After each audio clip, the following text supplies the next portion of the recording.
Hey there, so we're going to continue with our review of functions. So this is part 2 of a video. So if you haven't watched part 1, you may go back and find that. It's also called Review of Functions, part 1.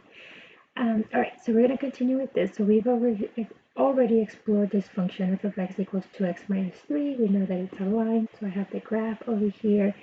And we want to find, state the domain of the function. And with domain, we're looking for the inputs, right? What is it that we are allowed to plug into the function? So really, oftentimes, the better question is, what are we not allowed to put in? So what makes the function undefined? And in this case, is there anything that we can plug in for x that will make the function undefined? And the answer is no, right? So that means everything is going to be in the domain. Undefined things will be rational functions, things that have a denominator, because we know denominator can't be 0.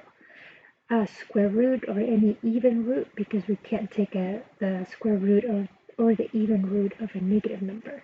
So we want the inside of a radical to be positive. And then when we get to logarithms, we'll talk about the restrictions for logarithms as well. So here we're going to say the domain is going to be the set of all real numbers, minus infinity to infinity in interval notation. So that means anything, as long as it's a real number, we're going to get a y value associated with that. So when we plug in -5, we get 2 times -5 minus 3, which will be -13. And in the graph, you can see here is -5. -13 is out of the frame here, but it will be, you can see how the line will follow, and it will be a -13. For f of 2, 2 times 2 minus 3, so that will give us 1. And we can see that one we can see. So here is x is equal to 2. And here is y equals 1. So this will be a point 2, 1. And now what about f of a plus 1? Assuming that a is a real number, then a plus 1 will be in the domain. So we can just substitute it just like we did before with the -5 and the 2. A plus 1 is a real number. So this will be 2 times a plus 1 minus 3. Right? Replace the x with a plus 1. So you see the x there, replace it with a plus 1, and then distribute the 2 into the parentheses. So I'm going to have 2a plus 2 minus 3. So f of a plus 1 will be 2a minus 1. So depending on what a is, so for example, if a is 1, then I'm really finding f of 2 here. That means a plus 1 is equal to 2. And so notice that 2 times 2 is 4. Wait, a we said was what? 2 times 1 is 1, minus 1 will give us 1. So this just allows us to essentially change the variable of the function. What about f of x plus h?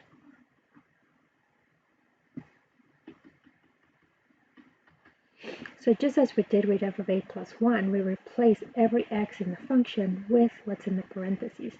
In this case, x is a plus 1, so we replace the x with a plus 1. In this case, this sometimes is confusing because you're like, but I have an x in there. It doesn't matter, right? We're replace x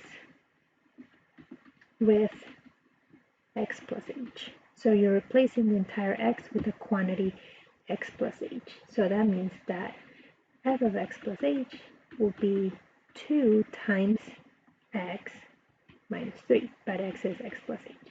And just as we did before with the a plus 1, you distribute the 2. So I'll have 2x plus 2h minus 3. If I had like terms, I would combine them, but this is as far as I can go. There are no like terms, so this is my final answer for f of x plus h. Okay, so how about you try one on your own? So on your own, try to find f of x plus h for that function. So go ahead and pause your video and work on that, and then I'll tell you what the answer is.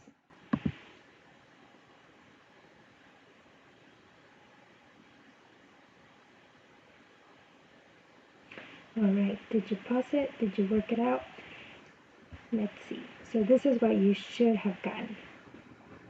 That whole expression, x squared plus 2xh plus h squared minus 5x minus 5h plus 1.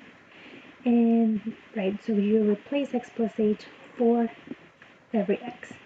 So that means that every x you see in here gets replaced with x plus h. So you're going to have your f of x plus h then would be x plus h squared, right? You have x squared, then minus 5x, so 5x plus h, and then plus 1.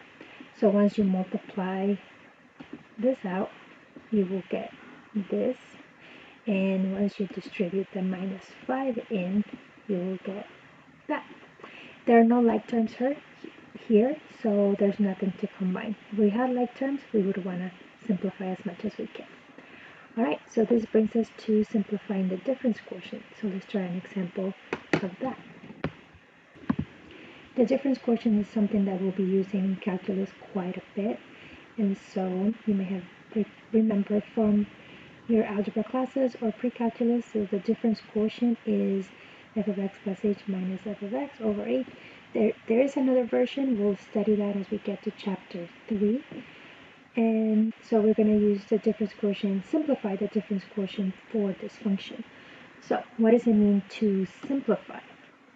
So simplify means you're going to try to, as much as you can, collect like terms, reduce fractions, all that algebraic manipulation of the expression. So first things is find your f of x plus h. And then we'll put it all together. So f of x plus h, as we have done before, everywhere you see an x, replace it with x plus h.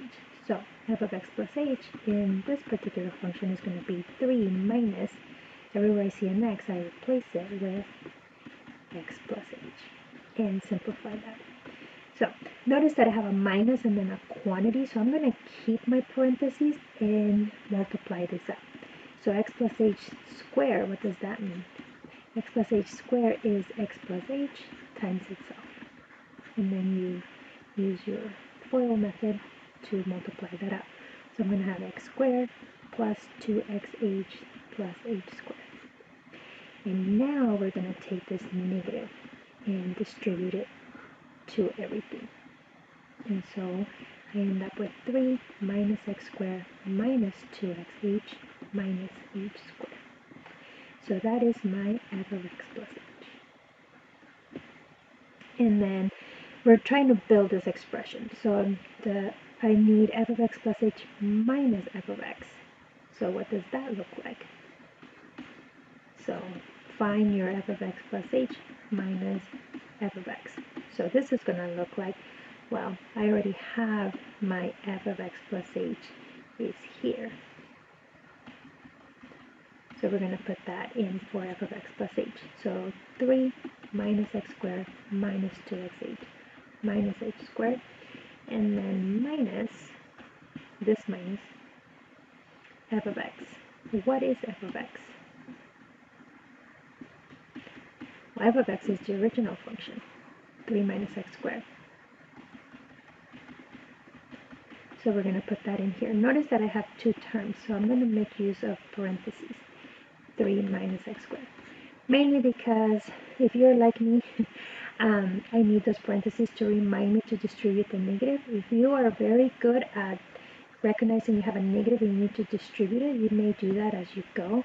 I tend to sometimes make little mistakes by forgetting to put parentheses in there, and then I end up not distributing that negative.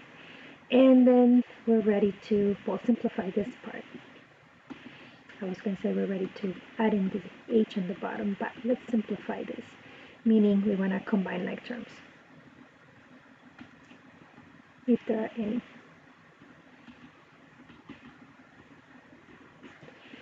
So I'm going to have my f of x plus h minus f of x is equal to 3 minus x squared minus 2xh minus h squared. Distribute that negative in. So minus 3 plus x squared. Again, if I didn't have those parentheses there, I may have forgotten to distribute that negative. And do we see like terms? Yes, I see that I have a constant term 3 minus 3. Well, those actually end up canceling out, right? 3 minus 3 is 0. And I have x squared and x squared, they're opposite signs, so those also end up canceling, zeroing out. And I have 2xh and h squared. Those are not like terms, so I'm just left with that. So minus 2xh minus h squared. And the last step is put it all together. And my difference quotient, f of x plus h minus f of x all over h. I already simplified what f of x plus h minus f of x is, the numerator, and that is this part, minus 2xh minus h squared. And so all I need to do is put it all over h. Now here, remember to keep your order of operations, right? So I don't want to say, oh, I can just cancel off this h. You can't do that, right?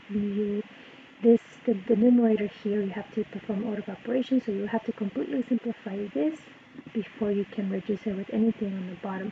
And those we already established are not like terms, so there's nothing I can do. So, in the numerator.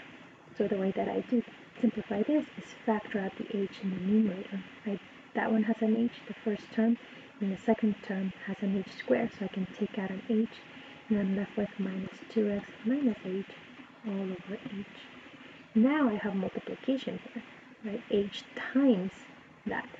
Now I can reduce this h with this h on the bottom, divide out to give us 1, and so we're just left with negative 2x minus h.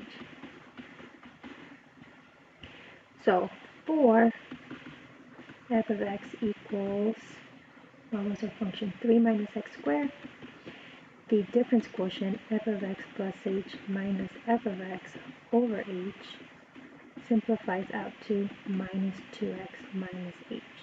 When you see simplify the difference quotient, the goal is to simplify it, reduce, combine like terms so that you're able to get rid of that h in the denominator. So that is the ultimate goal, get rid of that h in the denominator. Oftentimes you're going to have to factor out an h from the top.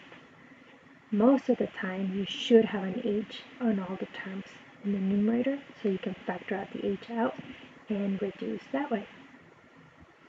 Alright, our next video will be the last for the review of functions, and we'll work on piecewise functions.